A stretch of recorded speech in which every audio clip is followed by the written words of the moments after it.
Mary Bell was just a child, yet she shocked the world by taking the lives of two young boys. She looked like an ordinary kid, but hidden beneath her quiet face was a darkness that no one could see coming. Her childhood was trouble, filled with secrets and violence. Today, we will talk about the mystery of Mary Bell and explore the truth behind her actions.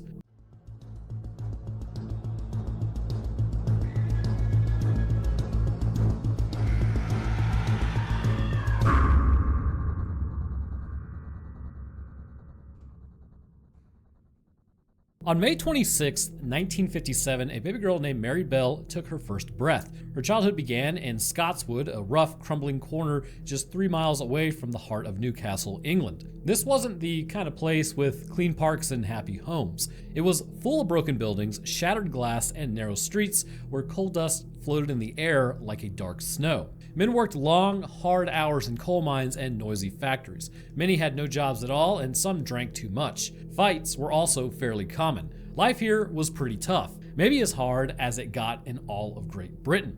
In this forgotten part of town, kids didn't have many toys or playgrounds. They ran wild through dirty alleys, jumped over bricks and rubble, and played in the old houses with cracked windows and no doors. That's where Mary Bell and her friend Norma Bell, who actually wasn't a relative, just a neighbor, spent most of their days. In the summer of 1968, these two girls were about to change everything. 4-year-old Martin Brown was one of the smallest kids running through these streets. He lived just around the corner on the road called St. Margaret's. His parents, June and Georgie, were poor, but they tried hard. Their little home was always tidy, and they gave Martin all the love that they possibly could. Martin was smart and sweet. Even though he was just 4, he helped take care of his baby sister Linda, and on the morning of May 25th, 1968, Martin woke up early before the sun had fully risen. It was Sunday, and his parents liked to sleep in. Quietly, Martin tiptoed through Linda's room and gave her some bread and milk. He then got dressed like he always did, careful not to wake up his mom and dad. By 9 a.m., when June and Georgie finally got out of bed, Martin was ready to go outside.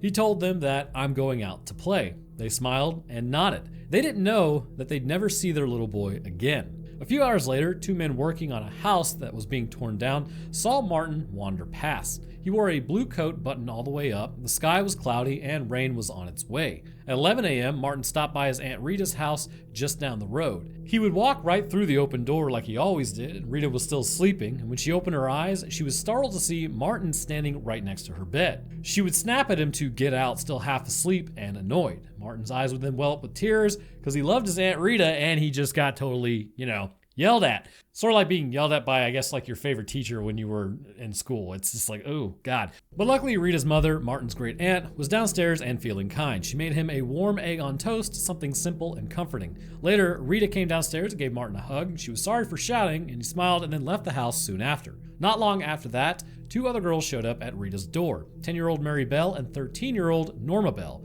Rita liked Norma. She often helped watch her 3-year-old son, John, but she didn't trust Mary. There was something about her, too quiet, too sneaky, always watching. Rita wished she had never let Mary anywhere near her family. That afternoon, little Martin was seen again, this time around 3 p.m., standing with a few other young boys at Mr. Dixon's shop. The kids liked to come here and spend coins on candy and chocolate, and to anyone watching, it looked like just another normal day. Martin's hands were covered in dirt from crawling through old, broken-down houses, and seeing this, Mr. Dixon scolded him, telling him to take his hands out of his mouth. Martin looked down, embarrassed, and then reached into the sweet tray and bought a lollipop.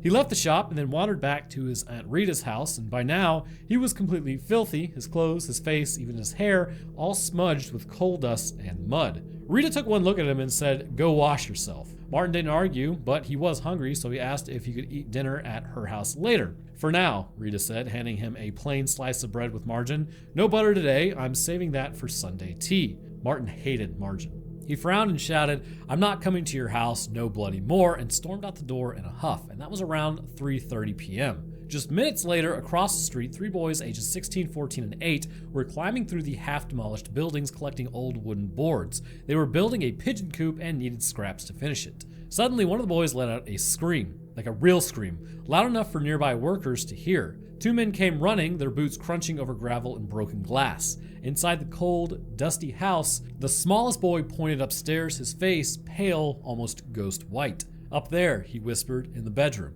The men pushed open a rotting door and found a boarded-up window, and below it, lying on the gravel floor, was the still body of a little boy. It was Martin. His small arms were stretched out straight by his sides. There was blood and saliva around his mouth. One of the workmen, John Hall, recognized him immediately. The men quickly called for an ambulance, and John tried to revive the boy, giving him the kiss of life, as it is called, and holding him in his arms. So, some people enjoy this. I don't know if you do or not, but I like to break in and kind of say some things. Essentially, and I'm just going to talk about actually trying to revive somebody. What is it? Staying alive. The old way of doing that was you breathe into their mouth twice, and then you do chest compressions to the tune of Staying Alive, like 1, 2, 3, 4.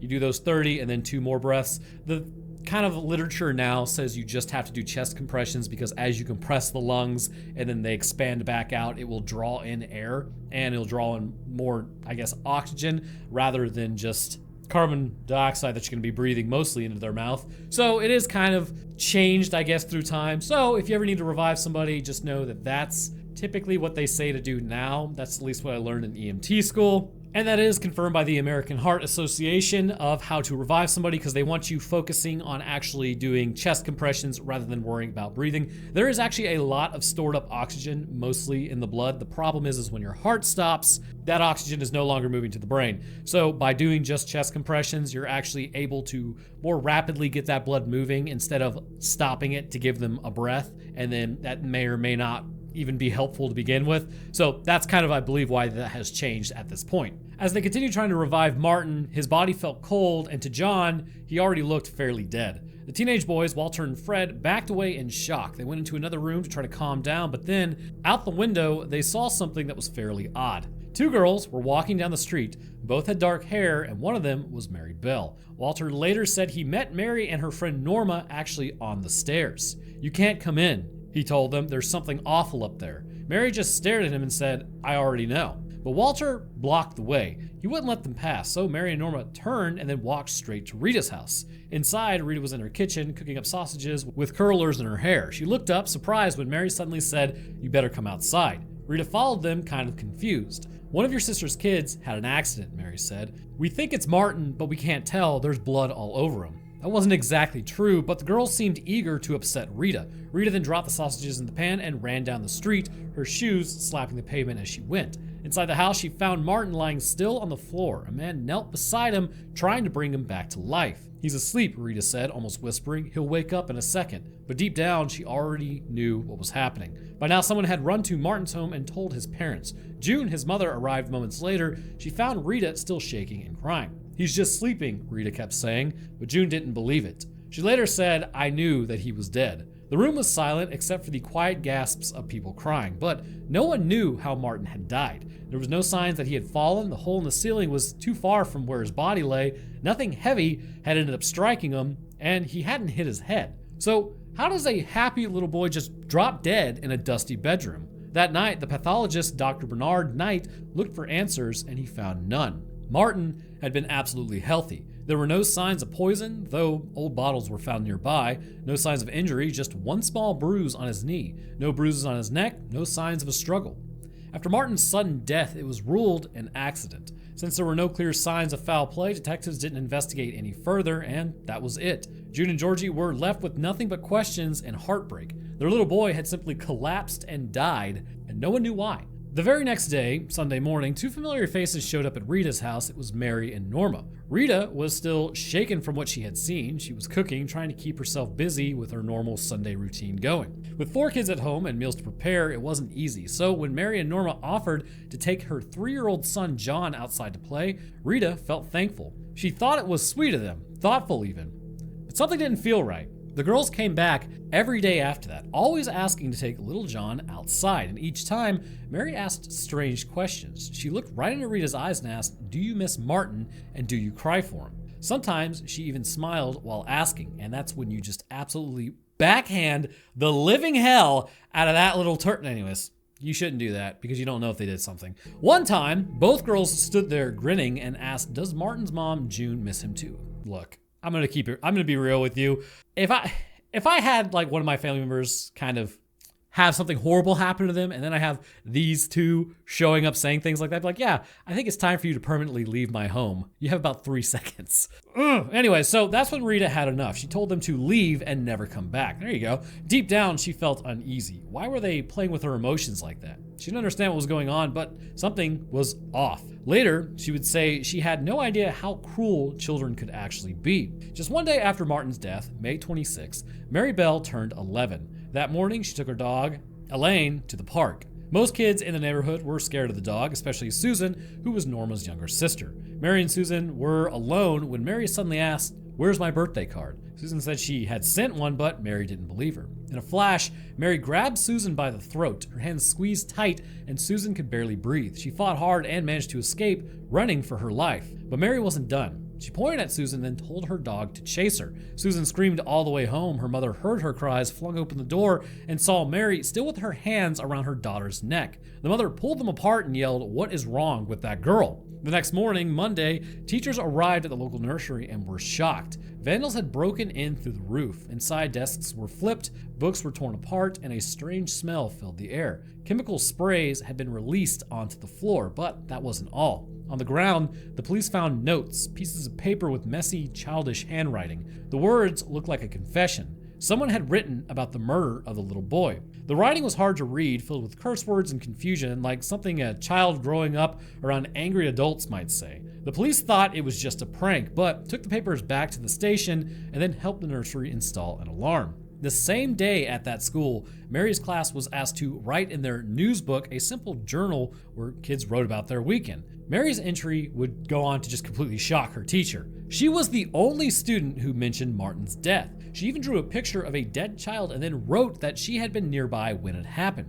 Mary had always been acting strangely in class, and this just kind of continued to compound the issue. Sometimes she would violently shake her head from side to side. Other times she would stare at another child, her face tight with anger, and then suddenly attack them. Teachers started to notice when an attack was actually coming. They assumed she was just traumatized. Martin's mother, June, thought so too, until something happened that would then go on to change her mind. 4 days after Martin's death, Mary showed up at June's door. She knocked and said she wanted to see Martin. June's heart sank. She told her gently, "Martin is dead." Mary didn't cry. She just smiled and said, "I know. I want to see him in his coffin." June would then freeze, and she's like, that smile is not anything related to sadness. It was something else. And then she slammed the door shut. June was left with one terrible thought. What kind of child would say this? Rumors about Mary and Norma were already spreading through the neighborhood, and people whispered that the girls had a definite mean streak. Earlier the same month, before Martin's death, 3-year-old John, Rita's son,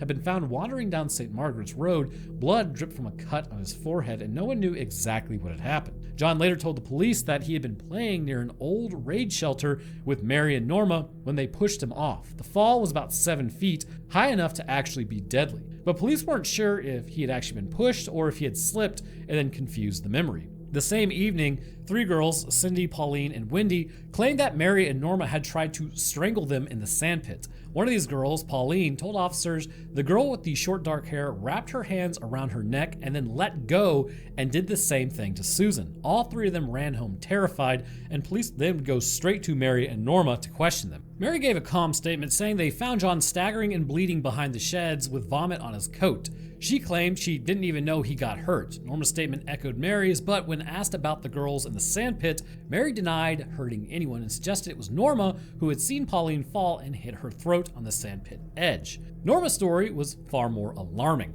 She told police that Mary had walked over to one of the girls and asked, "What happens if you choke someone? Do they die?" Then Mary put both hands around the girl's throat and squeezed. The girl's face started turning purple, and Norma said she told Mary to stop, but she wouldn't. Instead, Mary went over and did the same thing to Pauline, whose face also turned purple. When another girl, Susan Cornish, came near, Mary tried to choke her too, and despite all this, Mary and Norma remained close. The police were stunned. Even in the rough streets of Newcastle, where violence was pretty common, this kind of behavior from an 11-year-old girl was deeply disturbing. The officers wrote a formal caution, basically warning both Mary and Norma Bell about their future behavior. But it would not stop there. On May 31st, the nursery's new alarm went off. When the police arrived, they found Mary and Norma in the yard. Both girls were charged with breaking and entering, a case that would later be heard in juvenile court. The situation became more serious. People wanted to talk to Mary's parents, but her father, Billy, just promised to keep her in check and didn't follow through. Her mother, Betty, was nowhere to be found. About a week later, a 12-year-old boy was playing near the nursery sandpit when he saw something that kind of scared the hell out of him. Mary and Norma were there, and Norma was running when Mary suddenly tripped her. Norma fell, and Mary jumped onto her chest, scratching her face. With wild eyes and a twisted grin, Mary shouted, "I'm a murderer." The boy at first thought it was a joke until Mary then pulled Norma's hair back and kicked her hard in the eye. Mary was small for her age, even smaller than Norma, but in that moment, she didn't seem small at all. She seemed powerful, wild, and frightening. The boy was frozen with fear, and Mary stared at him with a cold, nasty look and pointed toward the derelict house where Martin's body was found. "That's where I did it," she said. "That's where I killed Brown." The boy didn't wait. His nerves snapped, his bladder nearly gave way, and he took off running as fast as he could. Still, no one in the community believed Martin's death was anything but an accident. The outrage in the neighborhood wasn't about little girls, it was about the dangerous ruins, the rats, and all of the crumbling houses. Parents then marched in protest, furious that their children were growing up in such filth and hazard. Mary even joined that march, proudly holding a sign that read, "Tenants want action, not excuses." Nobody suspected her or Norma. Even with the violent episodes behind them, the idea that two young girls might have killed a toddler was just simply unthinkable. The Howe family knew these conditions all too well. They actually had 5 children and barely enough to live on. The father worked long hours, and the mother spent most of her time either in the hospital or sick at home, worn down from years of poverty and poor nutrition. Their 14-year-old daughter, Pat, had become the unofficial mother of the house, raising her siblings while holding the home together. That summer, while Pat was cooking and cleaning, Mary would then approach their house. The younger kids were around, as well as Pat's brother and his girlfriend Irene. Mary pulled Irene aside and said she had a secret. Irene, thinking Mary was about to spin another wild story, said, "All right then, tell me." Mary told her all about Martin. Norma put her hands around her throat. Mary whispered. She squeezed and squeezed and squeezed until he died. The story then spread fast, and soon neighbors were whispering that Mary Bell was accusing her best friend Norma of murder, but nobody would believe it. Little girls didn't kill, apparently. Spoiler, everybody can. Mary was scolded for telling lies and soon found herself at Norma's house, apologizing to her parents for making up something so terrible. Pat's little brother Brian, just 3 years and 4 months old, was a small and joyful child with rosy face. He liked to play with Rita's son John, which meant he often was around Mary and Norma. The girls would take John off Rita's hands and Brian off Pat's, making it seem like they were helpful kids, even if they were sometimes doing the wrong thing. Pat, despite being only 14, had given up on school and taken on the weight of his family's needs. She and Rita often took turns walking the boys to the nursery. On July 31st, it was Rita's turn, but when she knocked on Pat's door, no one would answer. She assumed Pat had overslept, so she took John herself. Brian wasn't there, and later that afternoon, around 1:30 p.m., Rita found both boys watching demolition workers tearing down a house. Furious, she screamed at the men, bricks could fall, and the boys could have been killed. "How could you let them sit there?" she shouted. After calming down, she put John to bed without supper and then stuffed some cookies into Brian's pockets, telling him to explain to Pat. After all, Martin had died in one of those very houses. He might have been only 3, but he should have known better than to play so close to dangerous crumbling ruins. That afternoon, just after 2 p.m., 3-year-old Brian was seen for the last time, playing with his pet dog Lassie while a group of girls rode bicycles nearby. A short while later, Mary Bell and Norma Bell knocked on Rita's door. "Where's my boyfriend?" Mary joked, referring to little John. Rita told her he wouldn't be coming out to play. He had been sent to bed early for wandering near the derelict houses. The sun was still high and the day was warm and golden. Rita would later admit something that still haunted her to this day. She had almost let John come out to play. Almost. By 3:30 p.m., Pat got home. She asked where Brian was. Irene, her brother's girlfriend, said he had gone out earlier to play. At around 4 p.m., Pat's father asked her to find him and then bring him home for tea. Her search began at Maxim's house, right next to Norma Bell's. Both Norma and Mary were there. When Pat asked if they'd seen Brian, Mary offered to help. Norma, hopping on her bike, said she'd also like to join too, but later rode off alone. The three of them split up, but what Mary and Norma did during those hours would become deeply important in the days to come. After asking a group of boys if they had seen Brian, Mary mentioned to Pat to follow her to one of the kids' usual hangouts. Just outside a little shop called Davies in Scotswood, there weren't many places for children to play, and Davies was a regular spot, along with a nearby car park by the railway tracks. But Brian wasn't at either of those places. That only left one other option. The wasteland the kids called Tin Lizzie, a wasteland littered with rusted car parts, tires, broken doors, and glass. I guess you call it a junkyard too, or a wasteland. It's not really being used for anything. It was a fairly dangerous place though, a scrapyard turned jungle gym, a great way to get tetanus, but the kids loved it. Mary pointed towards the thick weed-covered concrete blocks that had been dumped long ago. Maybe he's over there, she said. Pat shook her head. Brian wouldn't go down there. He knows it's not safe. And Mary simply nodded. Okay, let's try the next place. The search stretched on, and by 7 p.m., Pat was beginning to get anxious. Mary stayed on her side while Norma wandered off again, and this time with a girl named Linda, apparently unconcerned that Brian was missing. At 7:30, Mary's father, Billy, called her in for supper. She didn't come back out. Brian was found at 11:10 p.m., right where Mary had pointed earlier. His body lay between the towering concrete slabs, swallowed up by the weeds. One tiny arm stretched out, fingers caked in dirt. A broken pair of scissors sat right beside him. One blade bent and the other snapped clean off. His lips were tinged blue, dried blood and spit ringed his mouth. There was a faint amount of scratches on his cheeks and dark bruises on his neck, clear marks of strangulation. He had been dead for hours. The neighborhood had rallied, Rita, June, Pat, all searching and serving tea and Spam sandwiches in between. But Mary's family, they never helped. At 11:30, sirens sliced through the quiet streets. Mary stirred from bed and padded downstairs, asking what was going on. Her father told her flatly, they found Brian. He was at the Tin Lizzie. Mary blinked. Oh, she said, and then she climbed back upstairs as if she had just been told someone found a lost shoe. By 1 a.m., Chief Inspector James Dobson was yanked from his sleep by the ring of a phone. Calls at this hour were never good. He was told a child had been stabbed. Dobson dressed quickly, grabbed his coat, and then stepped out into the cold night air.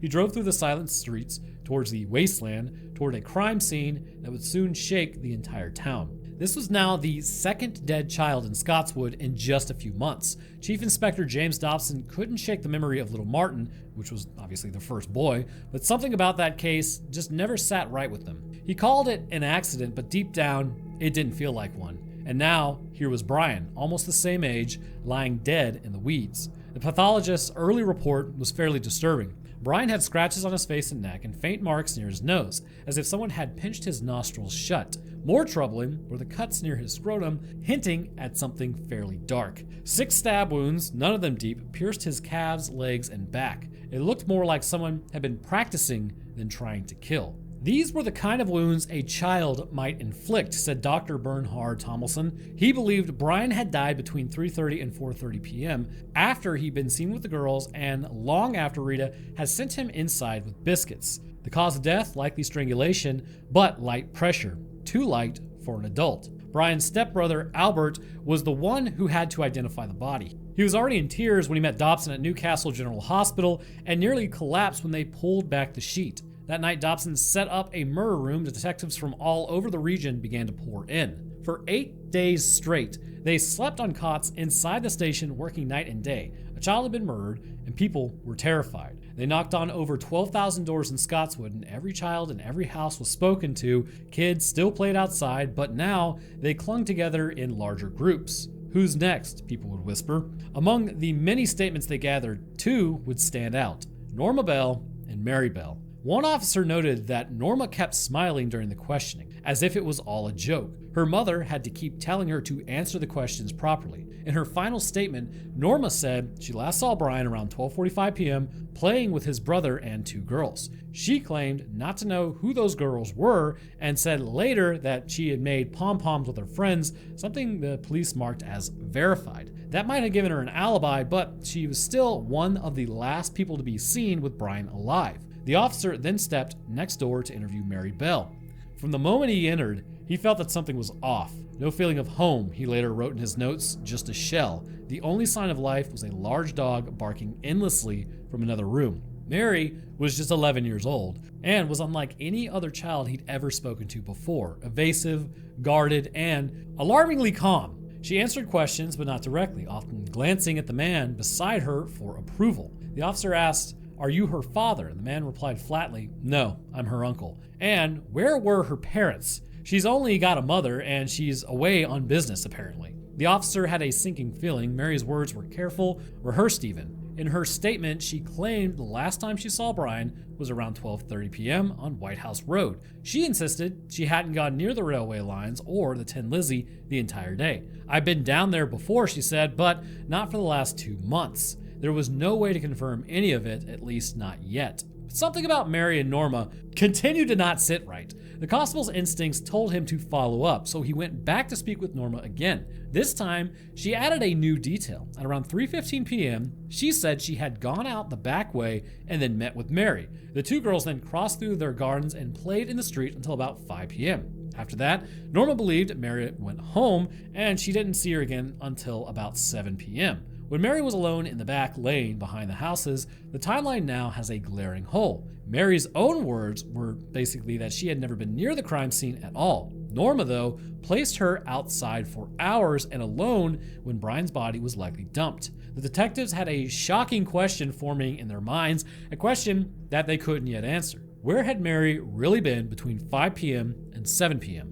The next day, August 2nd, Detective Sergeant Dewar returned to question Mary. Her story suddenly had changed. Now she said she'd actually seen a boy with Brian, a boy that she didn't know. According to Mary, this boy had punched Brian in the face and then stabbed him with a pair of scissors, broken scissors. The same broken scissors that they had found. She even added that the same boy had tried to cut a cat's tail off with those scissors. And if you aren't sure, she's basically talking about herself. But what really stood out to the police was that the scissors found next to Brian's body had never been made public. No photos, no reports, nothing ever mentioned them. So how did Mary know? Either she was telling the truth about a violent mystery boy, or she had firsthand knowledge because she had used those scissors herself. And Norma wasn't off the hook either. Several kids and witnesses said they saw Mary and Norma together, full of wild energy, even though Norma claimed otherwise. When police visited Mary's house, her mother was missing, and the place felt, again, completely off. Later that day, when police visited Norma, she looked pale and shaken.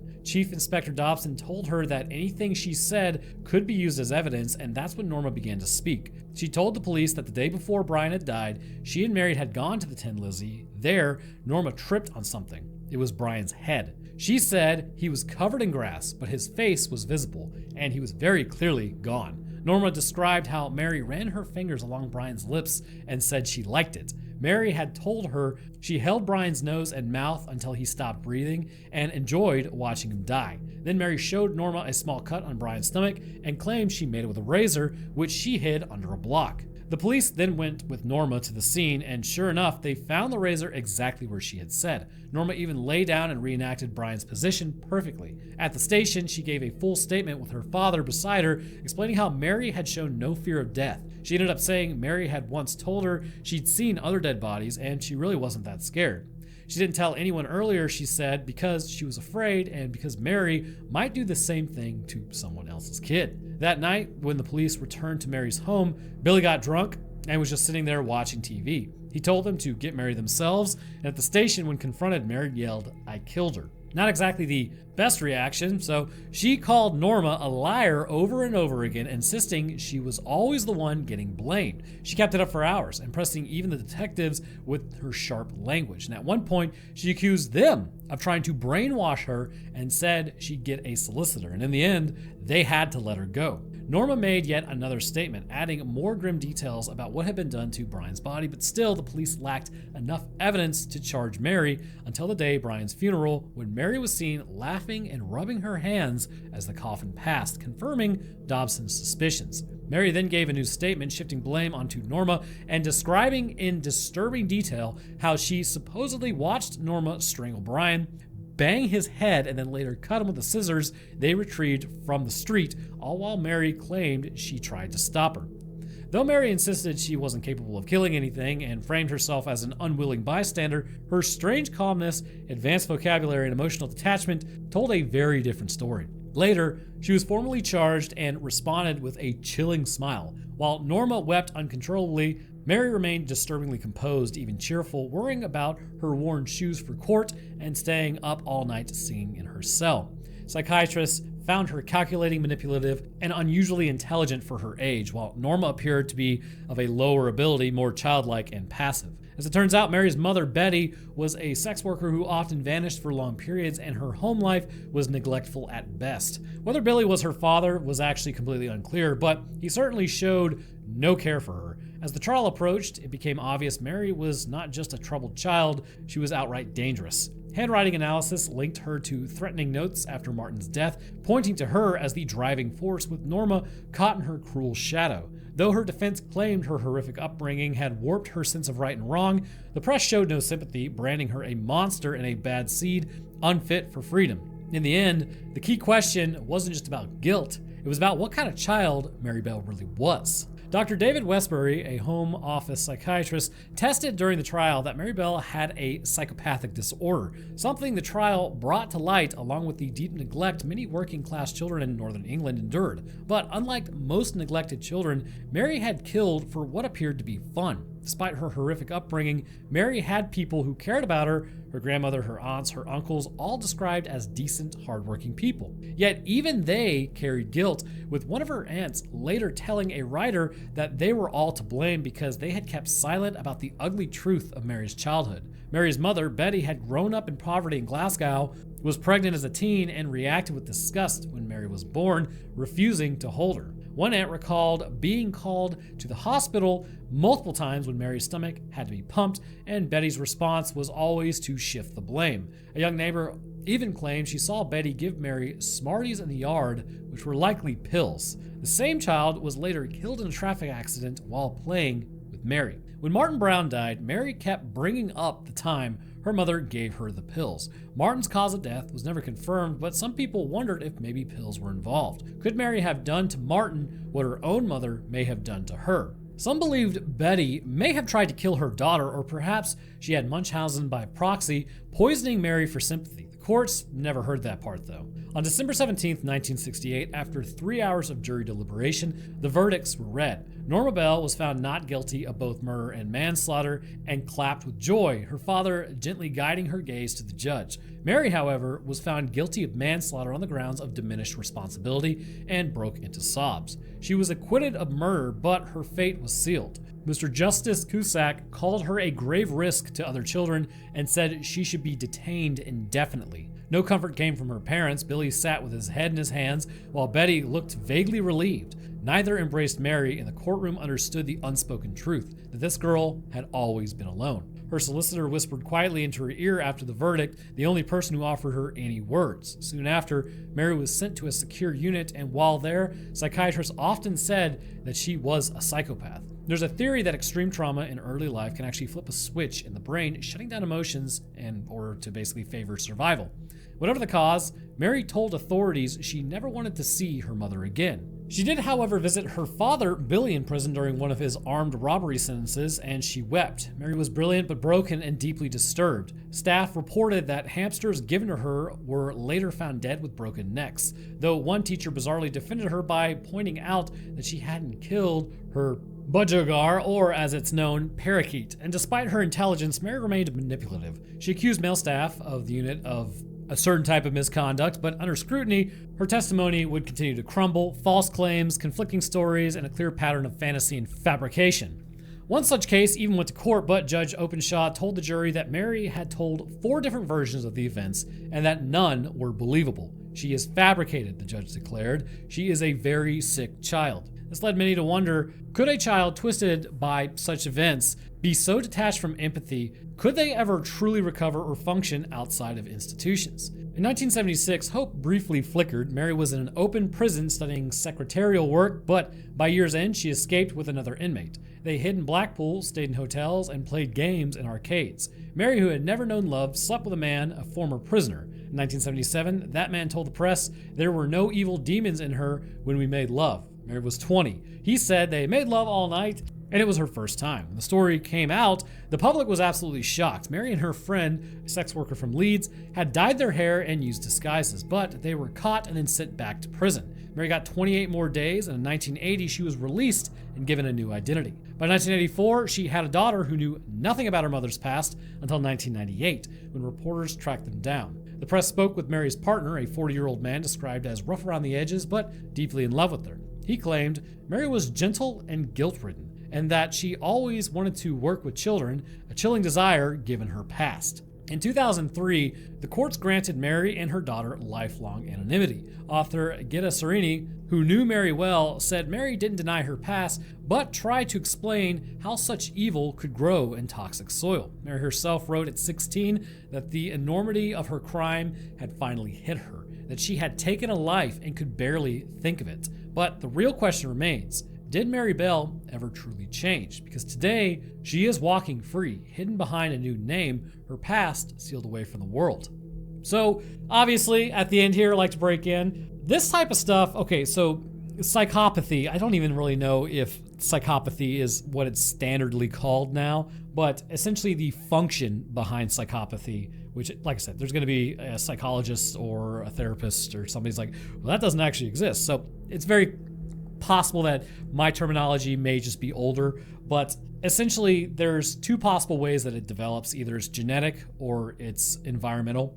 Nature versus nurture debate can actually both trigger psychopathy. On one hand, you have the kind of nature route where it's like you're just sitting there one day and boom, it just happens, right? Your emotions kind of go away, which that's more sociopathy, I believe, is when like you see people as tools or means to an end, not as actual people. Whereas with psychopathy, you actually like intend to cause harm. I think that was the best way to put it. Psychopathy is you want to harm people. Sociopathy is you want to use people because they're more tools. So anyhow, it can just happen. If you're genetically predispositioned, it's during puberty sometimes, boom, it just begins and it becomes a real process and it becomes a real problem as well. Now, the other way is environmental.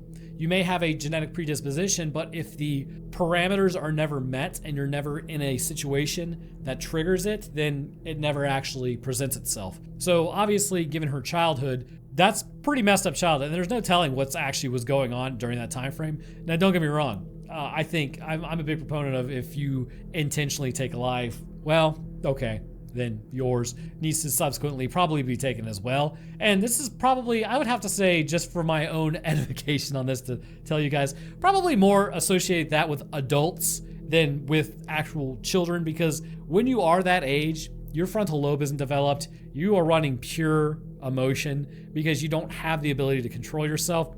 So obviously that gets a little more difficult. Now, as far as I know, you cannot grow out of psychopathy, which I'm going to fact check that just to be sure. And it turns out I was wrong. While there's no known cure for psychopathy, it's possible for people with psychopathic traits to improve their behavior and reduce the harmful impact. So yes, you could potentially develop your way out of it. And given that it happens so young, as the brain continues to develop, well, there you go. And that's kind of the issue with the neurological aspect of the brain anyways, right? Your brain develops in different stages. For instance, your frontal lobe, technically now we know, doesn't stop developing until you're about 40 years old. 25 is when it's basically like 95% completed. So we count 25 as being fully developed. But other parts of your brain may continue to develop. So if you took Mary Bell, for instance, possibly the amygdala could have been forming more rapidly. There could have been issues with many different areas of the brain developing and outpacing the frontal lobe for one reason or another, in which case they could respond in a more dangerous way overall than maybe other kids who were properly taken care of. And also, given the environment where she was neglected, essentially, you've got an issue of, well, okay, we're talking nutrition here. How is the brain actually developing with issues of nutrition not being adequately given? What about social aspects from the parents? Like, a lot of kids learn a lot of information. There's stages, I believe it's where you're completely relying on your parents. Basically, that's right up until you're a teenager. You talk about a situation of like, I'm trying to impress my parents and I want to be with my parents. That's a very normal social function for kids. Then when you become a teenager, it's I want to impress my peers and I want to fit in. And that's kind of why teenagers no longer really focus in on their parents as much. But then when you become an adult, you hit the actual social hierarchy of, okay, well, now that I'm an adult, I want to make sure that I'm living authentically as me. And that's what becomes the most important part. So this was kind of a critical stage that Mary Bell was entering. And again, I'm just armchair psychologying the hell out of this one. But it's just, there's a lot of outside aspects to consider as to why they did it. Now, if an adult does this, hey, hang them high. That's what I say. But the problem with kids doing this is their brains are not as developed. And there's all these other extraneous factors that those don't impact other adults as much, because an adult can make a choice. Kid can't really make a choice. So it's definitely a difficult discussion on what really should have happened. Do they allowed? Is it morally justified to let them walk as an adult amongst everybody else? Or is it, no, you still did something and you need to be punished for it, which technically they were because they went to jail. But I'm gonna leave that up to you guys to discuss. I've got my own opinions on it. If you wanna have a civil conversation down in the comments, please do. Otherwise, I hope you enjoyed learning about this. Obviously, these are pretty dark instances of things. So I don't think anybody's sitting there like, oh, I love learning about, or I love hearing this type of difficulties people are experiencing. So anyways, I hope you enjoyed learning about it though. If you did, please leave a like as it helps get the video out there. And feel free to subscribe. We're returning back to cryptids and stuff here pretty soon. We've been doing like a true crime stretch. We're getting back into it. I do like the true crime stuff. I always have. So we're gonna be doing that, and we're also gonna be doing cryptids and stuff, kind of intermingling everything all at once. Some people really want me to bring back the creepypastas, and I understand. I'm totally on board with that, but you gotta understand there's a certain amount of work that goes into this, and the creepypastas, gets like 100 views. And I know everything's not views, but it's like, if you're gonna put in the work, there needs to be some kind of, I guess, payoff is the best way to put it. And there's just, the work that you do on these, it's better received, I think. So anyways, again, appreciate you guys watching. I want to thank my patrons real quick. At the Literal Wendigo tier, we have Grayson West, Invictus Echo, Monkey Man, and Scrungle. Thank you guys. At the Eyewitness the Event tier, we have Beer Malaga and Dragon Master Knight. And at the Secondhand Accounts tier, we have Bianca, Crippling Depression Gaming, Fred Rush, Stutz, and Troy.